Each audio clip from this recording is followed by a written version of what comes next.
Hey guys, it's Simon with toughtrader.com. I wanted to do the market preview for the, let's see, April 2nd. I'm not going to be in tomorrow. And so this is primarily for members. If members of the public can benefit from it, that's great.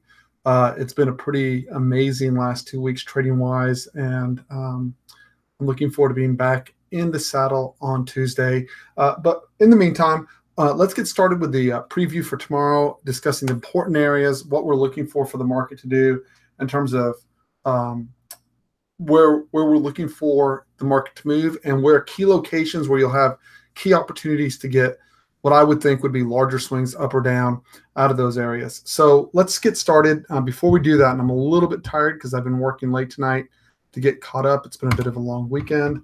Let's throw this up really quick. Here we go. Past performance is not indicative of future results. This is for educational purposes only and not a recommendation to buy or sell any particular financial instrument. Equities, futures, options, and currency trading have large potential rewards, but also large potential risks. Be aware of the risks. Be willing to accept them in order to invest in the futures and options markets. Don't trade with money you can't afford to lose. And you can read the rest of the legal notice there if you'd like to go through it. Most importantly, don't blow yourself up. Pause. Go to paper trading.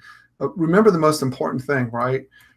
People want, the general perception is that trading is easy. And when it doesn't get easy, people get really, really, really flustered, right? Don't let that be you, would be my suggestion. Switch to a process that gives you the edge. Understand where the small details are in the market. The market really tells you where the edges are. And they're not impossible to find. But if you don't know what you're looking for, life becomes very difficult because it's very common for the pace or the structure of the market to constantly change on you, right? A great example of that would be how we couldn't get any lift on the 28th. And then all of a sudden, if you look at the individual points from Thursday, right, we kind of really whipped back and forth in the first hour. Then we drove hard. Then we whipped back and forth. Then we drove hard. And then we rolled over hard right back to the middle of the range. If you got emotional at any of those points and you couldn't figure out what you were doing in that market, you couldn't figure out which way the market wanted to go and what it was trying to accomplish, you had a very, very difficult time trading. So let's jump in and see where the key areas are. We'll start with ES and then we'll roll over to NQ. Okay, so I'm going to erase this and highlight the areas I think are important. So the number one thing, guys, going into tomorrow, remember, if we are trading inside of value, right? So if we are trading, let's call it here to here. I'll give you those numbers. I really should have those numbers popping up, but I don't. I'll get that fixed. So let's go through here. If we are trading between 2653.75, that's value area high. Two things about that. Number one, in order to break out, we must be trading above 2653.75. We're currently at 2635. We need about a 20-point rotation to break to the upside, right? Whether we get that overnight or we get that during the regular trading session, doesn't much matter. You have to be above the value area high. In order to break down, right, you have to be below 2627. Let's call it 2627.75, right? Here, we're going to expand this out a little bit. There we go. So we can get an exact number. So let's call it 2628, right? Value area high, value area low. Okay. Within these 2 points, I expect wide open auction ranges, not open drive higher, not open drive lower, but chop over a wide range, meaning in ES, anywhere from 5 to 10 points in rotations in the 5-minute bars. And probably the same in NQ would be 20 to 30 point rotations within the 5-minute bars inside the value areas. Okay. Notice things that are important. See the volume point of control and the TPO point of control? They're separated by almost 10 points. Okay. So when these two are separated, they lose their power. You have half the world trading on volume profile. You have the other half of the world trading on TPO point of control. So the TPO point of control wasn't particularly large. The volume point of control didn't land near the TPO point of control. So I won't key off of either one of them, right? I'm going to watch to see what the market keys off of. So two things. Number one, the first marker the first marker before breaking to the upside is we have to be able to get above and hold above 2643.50. In other words, if you don't get above 43.50, you can't even come up and test the value area high to break out, right? So I would have that marker down. In order to go lower and test the value area low, we have to get below 2634. If we open up in between these 2 points, expect it to be chop city. So you know at least the area that I would, if there was trades, right, that I would not want to get involved in over trading any one particular location, it's going to be this area right here, because my guess is we're going to end up whipping back and forth between those 2 points. Okay, next. At value area low, you'll notice right underneath that, there is a pronounced depression or low volume node. They refer to it in volume profile. This area between 2624 and let's call it 2627, 2628, right? And value area low, I would expect a response in here the first time in. And I would expect if we push down into it that they're going to respond either back to the 2634 or back to the 2643. That's important, right? I expect a sharp response here and I expect chop through here. So I'm going to try to look to get trade location in this area for a push back in to 2643 to 2634. Holding below or an inability to get back above 2628 opens us up to push down and recheck up on 2 key locations. First is the end of the anomaly here at roughly 2616. The auction is completed there. Now remember, guys, when the auction is completed at 2616, it does not mean we can't continue going, but you're looking for the setup of a potential reversal pattern. Now remember, this is going to go in structures. And you know what? I don't have my drawing pen here, and that is a little frustrating. Let's see if I can draw this using arrows. Here we go. So first of all, if we open inside this area, I expect chop, right? First time into this location, I expect an attempted response. Back up towards 2634, followed by, if we can get an extension, up to 2643. Sets up a potential beautiful trade back to the upside there, right? If we hold below the 2628 after getting into this area, the natural test would be to come down and check up on prices towards 2616, right? And remember, this is a area that needs to be repaired on the chart, but the market can get sloppy in this area. So you're looking for your reversal patterns in this area, getting above your last best seller, delta pushes, tick divergence, etc., that would show you this is recouped. Once you recoup this area, right, the first test is going to be back to that 24.28. If you can get back above 24.28, look for, again, push back towards 24.34 and back to the mid, back inside the value area where it'll be choppy. If we hold after we test this 24.26 and you see rejection, what would rejection look like? Again, I'm not going through a great amount of detail because the guys in the room know exactly what I'm talking about. If I get a roll from 26.16 to 26.26 and I get tick divergence into this location and an ability to get back above, I would actually assume that we're going to come back down and retest the lows, right? On the other hand, if I can establish a foothold or a consolidation in this 24.28 area, I would assume we're going to push back in and retest the mid, right? So this becomes a very key area for us, right? Underneath Friday's low, right? That puts us right here. It's Friday low at roughly 2609, right? If you'll look, there's a problem with this profile. There's an open gap. Everyone who follows me knows I am not a great believer in trading the settle price at 2608. If it holds, what I would prefer to see is a break below Friday's low, a test of the open gap, and then a push back in on a good delta push, a good volume push. And remember, really, it would be not the first trap, but the second trap back above 2609, back in. And if we could trap back there, I would look for, again, a retest. My goal, if we get all the way to the low, would be 2626 to 2628 versus all the way back to the middle of the range, right? So notice how I keep adjusting my expectation based on the rotation and where we're at. If we come to 2628, 2624, and we can hold, I would expect 2634 to 2643. If we fail to get back above 2628, I expect to test at 2616 to 2610, where if we can lock back in either 2610 or 2616, a test back to 2428 would be my first location back up, right? So see how I'm lining up the critical areas on the chart. I'm waiting for the market to come in.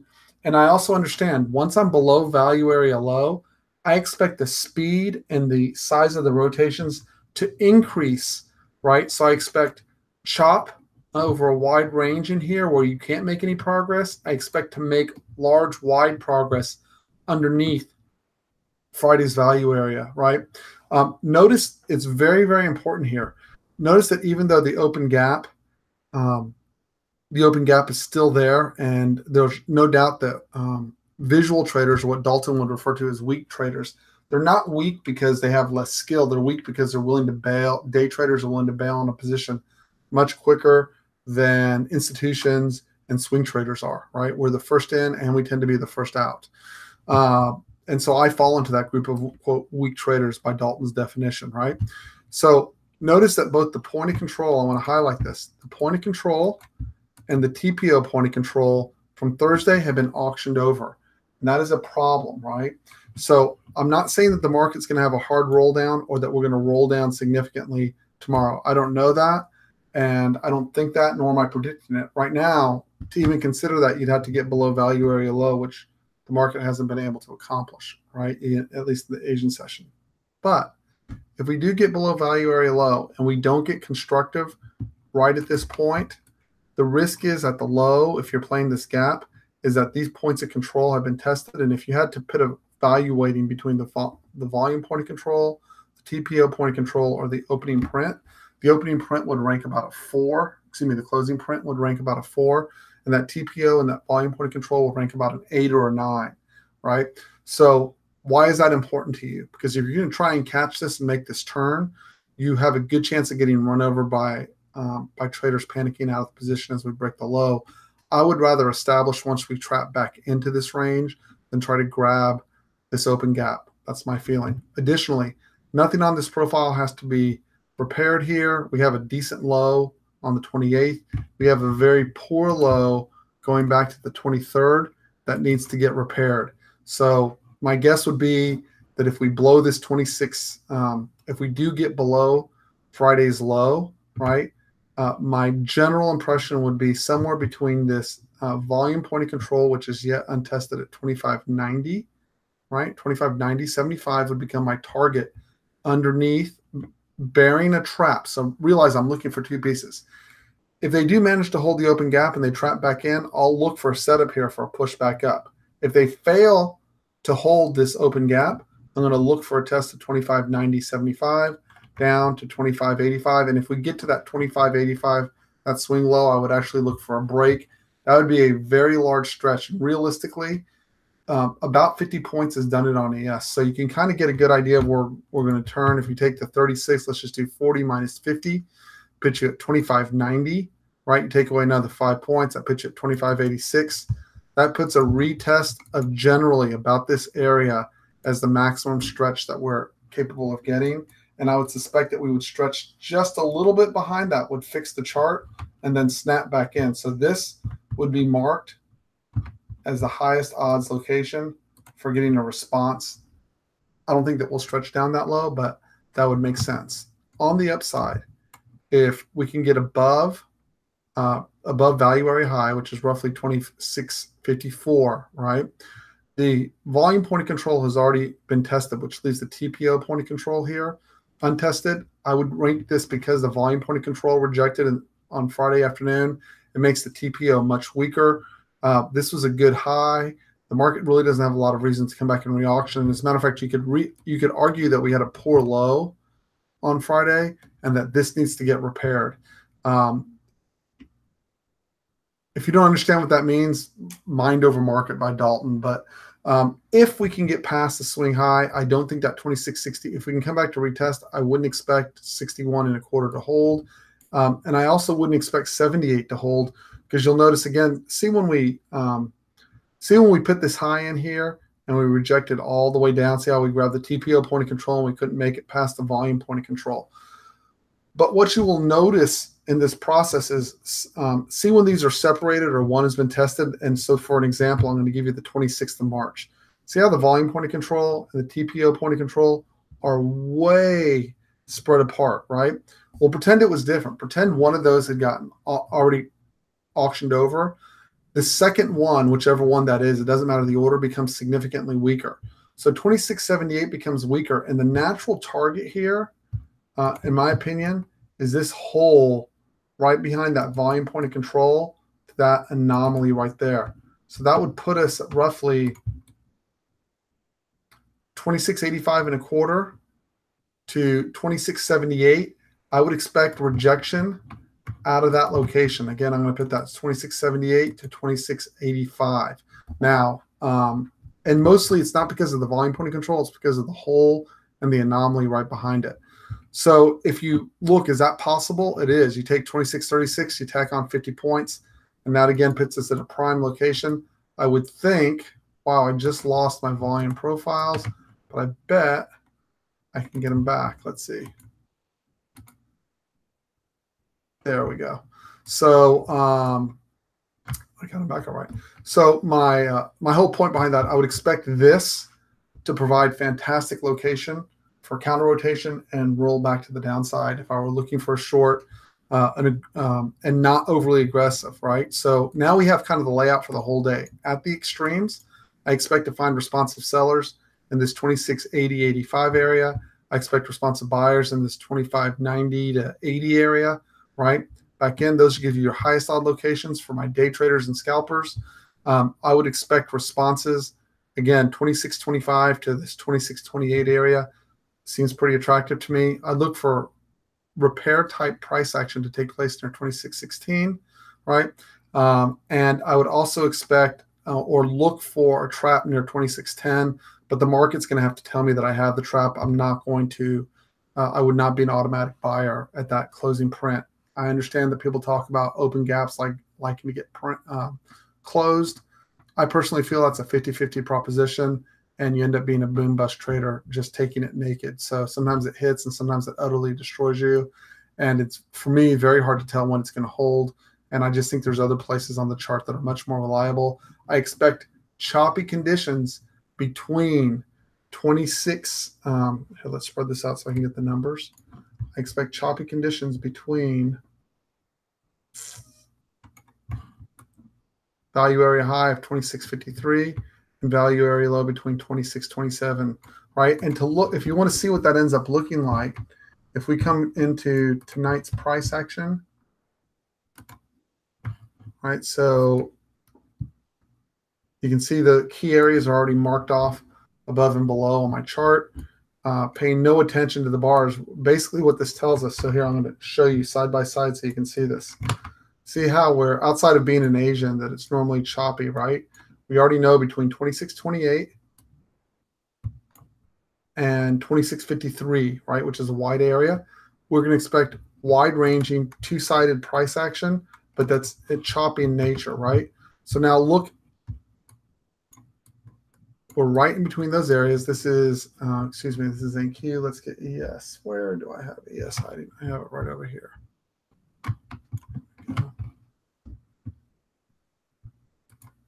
There we go. So you'll notice that this evening, where do we open up? There we go. You know what? You can't see it because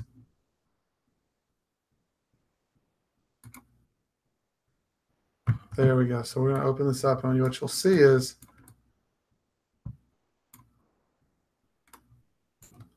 this is approximately value area. Wow. Let's go over this one more time. Where do I have? There we go. Value area low, 2628. Value area high, 2653. And now we'll go back over, and you'll see here's 2653. Way up here, 2628, way down here, right? You can see we came right down to Globex low at 2631. And you can see, what have we been doing here? I'll open this chart up for you. I know it probably looks like crap because I don't like the colors that I have on there. But if you look at this smoothly,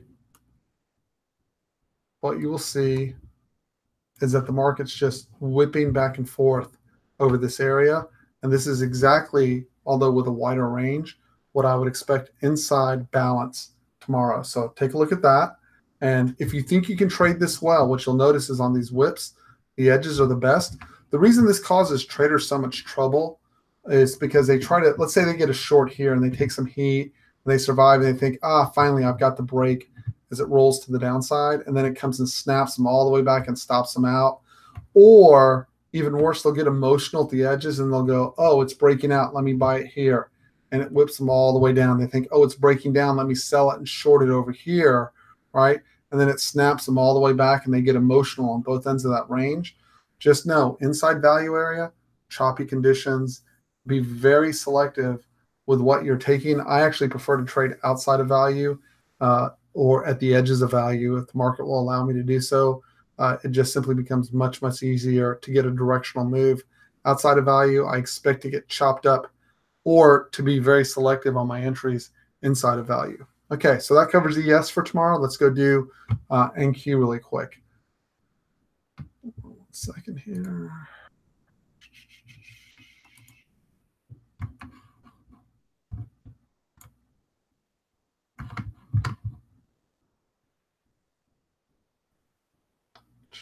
Where do I have my NQ charts hiding? Here we go.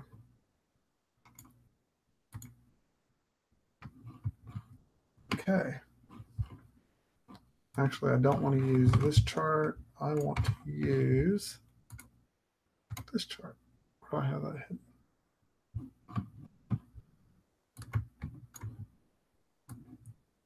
Let's see, that is that I need. There we go.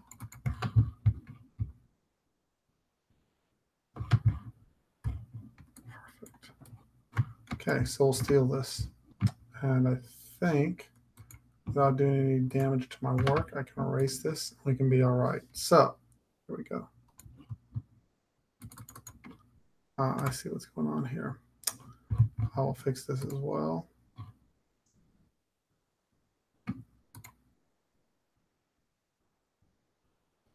Okay, I'll fix that later. We won't worry about this. So let's make sure I don't have the evening session going here. I do not. Don't know why I have this little block right here, but that's all right. We will take care of it. So on NQ, importantly, what you'll see is we're clearly in a downtrend and we have failed to get back above the last swing high. This is the gap down from the 27th. So before you get overly bullish, the first thing I want to note is you got to get above that 6,800 and hold. It's just obvious in order to push back to the upside. We're still really, we're no longer down one timing to the downside, but we haven't made any significant recovery. And you can see we spent a lot of time and effort, both in volume and in time, at the top of this 6761 to 6800 area. And these people are all trapped up here. You're going to have to get above them to get constructive back to the upside or put in a good low below. So the first thing I'm going to be cognizant of tomorrow is value area high and value area low. Let's see if I can post this up. Okay, there we go. There we go. And numbers. Okay. So value area high 66.25. Value area low 65.09. Remember, inside choppy, chewed up conditions. I would be looking primarily to scalp inside that value area, right?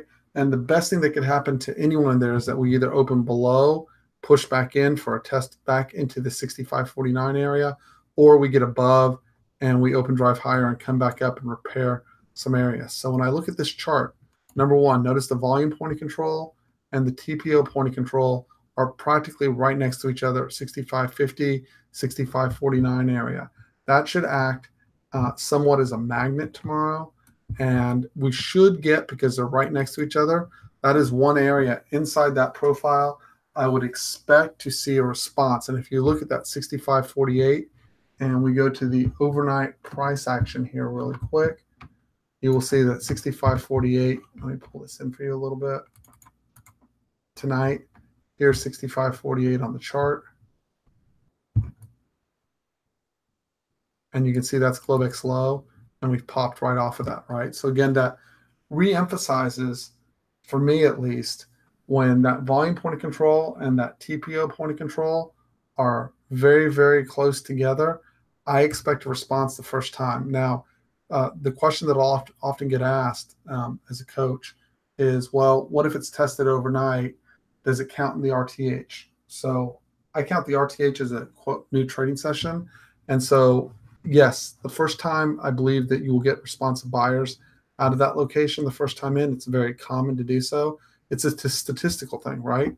So I'm looking for some type of response. In this particular case, you'll see the algorithm kicked off a very high volume bar this evening when that's what the orange highlights are indicating, that I'm getting what I would call hidden volume that are giving me key inflection points. And you'll see once we established above, we were able to push out. So guys, without the algorithms, I'm looking for something like this where I have a very controlled entry, exit, stop right off that bar. So a push right off of the 65.48 area for a push back up. And you can see even tonight, that provided almost a 25-point rotation back to the upside. So back to the profile.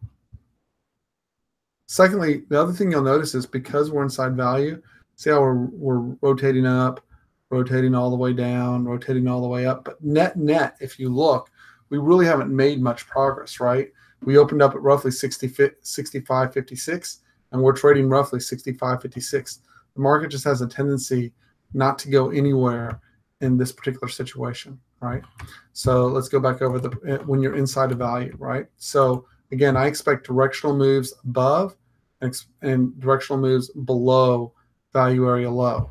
Importantly, right here at 64.80, that is a place where I would start to look for the auction to be complete to the downside and a reversal back to that 65.49 area from 64.80. I would look for the auction to complete down in that area. Right, again, you can really get tactical areas off the market profile and the volume profile. Now, if you look, this whole part of this profile has been repaired on Friday. All of this, there's nothing to fix. So see how we rejected essentially in a general way out of this part of the hole here? I would expect us to reject out of this area right here. That would be my primary upside target, and I would look for a rejection out of this area and a rotation down. That puts you, for my NQ traders, that puts you at 66.97 to 67.20. Of course, nothing's guaranteed in any particular area, particularly in NQ, as thin as it is right now and as thin as the liquidity is right now. However, this is the area I would look for, and I would expect initial rejection out of that area when we get in there, and potentially a larger rotation back to the downside. Is it capable of hitting that area? It is. We're currently trading at 65.61. That's roughly 32 points down, right? So from 65.61, if we were in the exact same place we are trading right now, 100 points would actually put us at 67.61, and it would actually put the volume point of control and the TPO point of control as the next major upside targets. Again, that would be within a 100-point potential upside roll. And so these are my two main areas to use both as upside targets, and for those who are comfortable shorting and they're looking for responsive sellers to help them out, these are the two areas I would look for moves back to the downside. Looking lower, there's just not a lot to help you out below. If we get behind the 64.80 and we don't respond immediately there, there's just nothing underneath here that needs to be examined. Let me do something here real quick.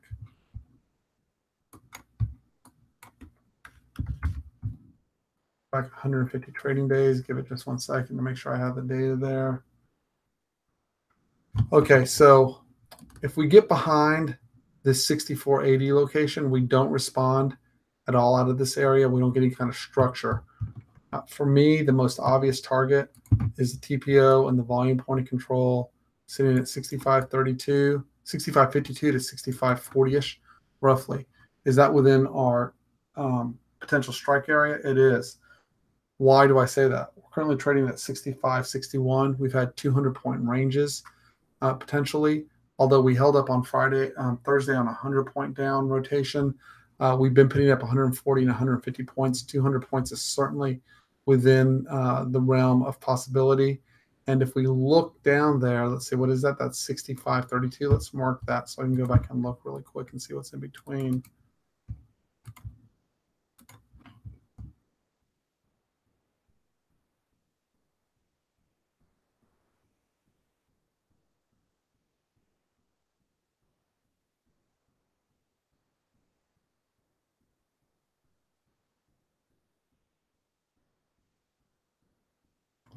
Let's see what's in here.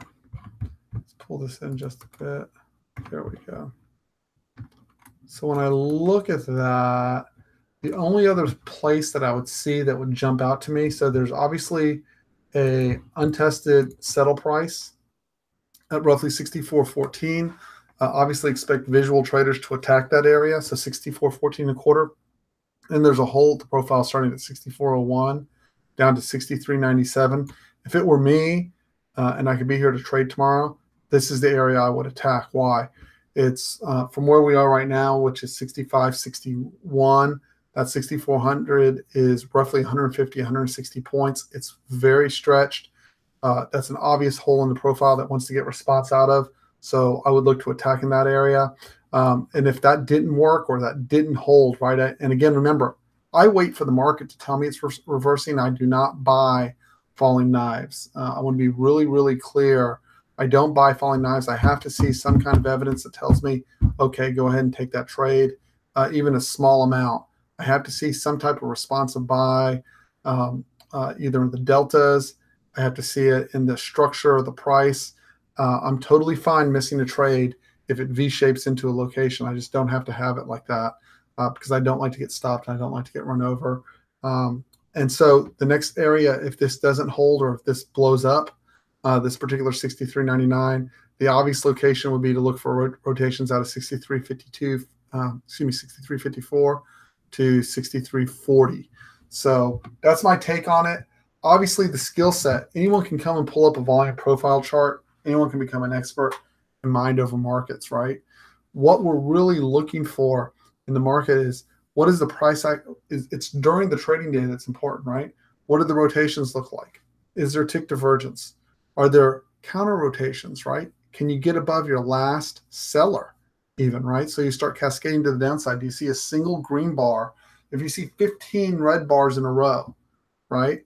You may want to wait till you get a single 5-minute bar that shows that it's printing back to the upside, right? If you'll wait patiently, these areas repeatedly set up time and time and time and time and time again. I can pick out areas where I'll go, hey, I expect responsive buyers or responsive sellers out of these locations. And as a matter of fact, I'm pretty sure this would offer a prime example here. Let's see if I can do this. Let's see. Okay, so see that hole in the see there's a hole in the profile right here between 65.57 and 65.72. Now, it didn't reject because it's turned into a trend day up. But see, once we got into that 65.57, see how the bars are folding back over themselves because the market's re-auctioning this area and attempting to reject. It wasn't until the very end of the day that we push up and into this little anomaly and replace and repair the chart. This chart gets repaired right here, right? On the downside, or on this particular date here, if we look, I don't know where we opened. Oh, this is perfect. So see how I can hunt these holes in the profile? Now, do they give me a picture perfect exact location? And do they always reject out of them in a big menacing way? They don't. But what you'll see is what I would have said on this day to help you understand this, I would have said, I'm looking for initial rejection out of this area. Now notice we push in and push out. That's initial rejection out of that area, right? And then I would say I'm looking for the auction to be complete once we auction up to roughly 65.60. And you'll notice we poke our head above 65.60. It obviously got choppy there just by looking at that profile, but then it eventually rolled all the way back down to 6,500, okay? You can use that profile to make very good trading decisions, but then you have to have the last piece, which is the ability to read, which is why we have the algorithm to help us out, right? You then have to have the ability to read, and if you'll look from Friday, actually I want to use ES because ES was picture perfect. my ES algorithm hanging out on this computer. There we go. If you look from Friday afternoon, for members in the room, right, you'll see that we had right up here at 58, the white zone from Friday, guys, was, okay, was, wow, 2658.50, which was roughly right. Well, it wasn't roughly. It was right there, 58.50 to 61. That was the zone, right? So what do we have as we're pushing up there on the algorithm? So look at that. We get two high volume, high delta pushes. Notice that the volume has dropped. Algo is telling me, see, these are high volume bars right here. The volume dropped off as we pushed into the 58.50, right? So they pushed hard to get there, but there was no follow through, right? We had high delta, high volume, high delta, high volume, only high delta. Then we finally tagged in, and on that bar that tagged in, it closed on the low. And now watch, as soon as we get underneath these two high volume, high delta bars right here, see this right here? There's the body of the bar. Notice they closed the volume point of control right on there.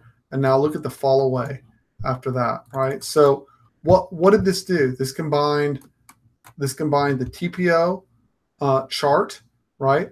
It combined the algorithm telling us, hey, we're getting a big push here. So I knew, even if I didn't want to short naked into this area, this 58 area, I knew that I was getting, I knew that I was starting to look for a setup, right? Notice as soon as I close underneath my point of control from my first of these three high delta pushes, right? Notice my first close under that point occurs right there at 26.54, right? And then it's a straight fall away. The entire party's over at this point. Now, had the market pulled back and just simply consolidated in this area and continued, it would have been fine. You can see an entire change of character as soon as it pushed in. And then you'll also notice this is 3 standard deviations away from ES VWAP. It's very hard for the market to sustain outside that second standard deviation. Very, very hard to sustain the momentum in those areas. And so if you'll look, this is actually quite a good picture, right? See how we had 2 high delta, high volume pushes, but we couldn't get, see over here how we couldn't get underneath? See how we couldn't get underneath, and see how all the points of control, save for one, but so let me slow down. There was no negative bar with a point of control that closed underneath this point of control. See how they consolidated above that bar, but there was no effort to get underneath this high volume, high delta bar, right? Now you'll notice over here to the left that once they finally closed underneath it, see how they backside tested into this area. You'll see to the right here, I believe we pushed back in and then we fell away, right? But if you'll look on that first consolidation there, wow, I totally screwed this up. Let's see if I can find this. There we go. On the way up, on this first push, you can see how it got tired, just like it got tired here. The difference was they weren't able to get underneath this high delta, high volume push. And over here, as soon as the sellers pushed back in away from this extension, right, and they pushed back underneath, and you got the first point of control to close underneath, which I think technically was right here. I may be off on it. It might have actually been right here, and I'm too tired to look. You see how it fell away straight away? It fell away hard from that location. That's what makes that algorithm so valuable, guys. So anyways, and saves us a ton of mental work through the course of the day. Anyways, I'm tired. I am going to bed. I hope everyone had a great day. I will talk to you all later. Have a good night. Trade well tomorrow, guys. I won't be here.